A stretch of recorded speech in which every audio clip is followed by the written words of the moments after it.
Hello, dear hungry food enthusiasts. Back when Mumbai was still known as Bombay, this delicious curry was created just for you.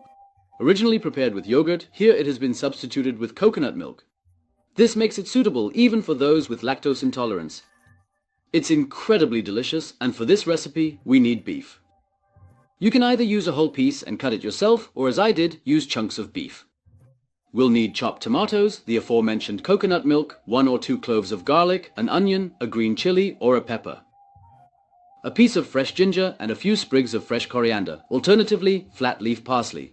Now, let's discuss the spices: salt for flavor, turmeric for warmth, coriander to brighten, chili for heat, and cumin for earthiness.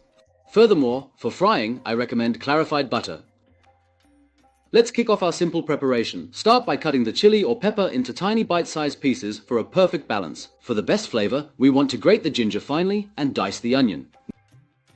Next, heat up clarified butter in a wide pan, or alternatively any other fat. First, add those diced onions to the warm pan and saute them gently, stirring occasionally until they're nicely translucent. Use the peeled garlic cloves and press them into the pan. Feel free to experiment with the amount based on what you enjoy most. I've chosen 2 chopped chilies, but adjust to your spice preference. Don't forget freshly grated ginger for a zing.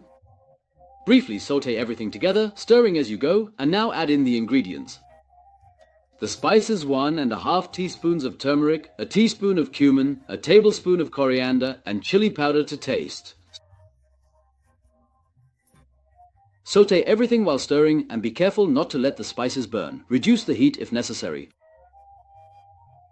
Are we ready? Now add the pieces of meat to the pan. Mix thoroughly so the meat is coated with the spice mixture. Brown the meat over high heat.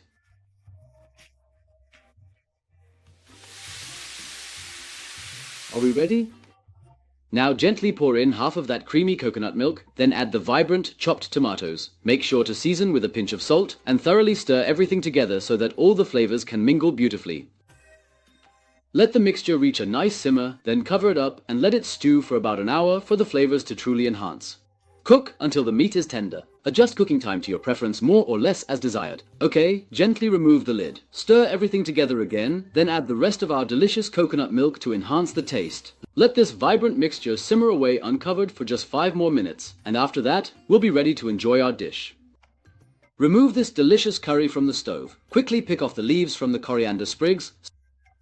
Serve it up and garnish with a few of these leaves. Rice is, of course, the ideal accompaniment, but it also tastes great with bread or pasta. A truly delicious curry, I can highly recommend it. I genuinely hope you have lots of fun preparing this delightful dish and enjoy your meal. Can't wait to share more delicious recipes with you. Enjoy your cooking until next time we meet. Bye bye.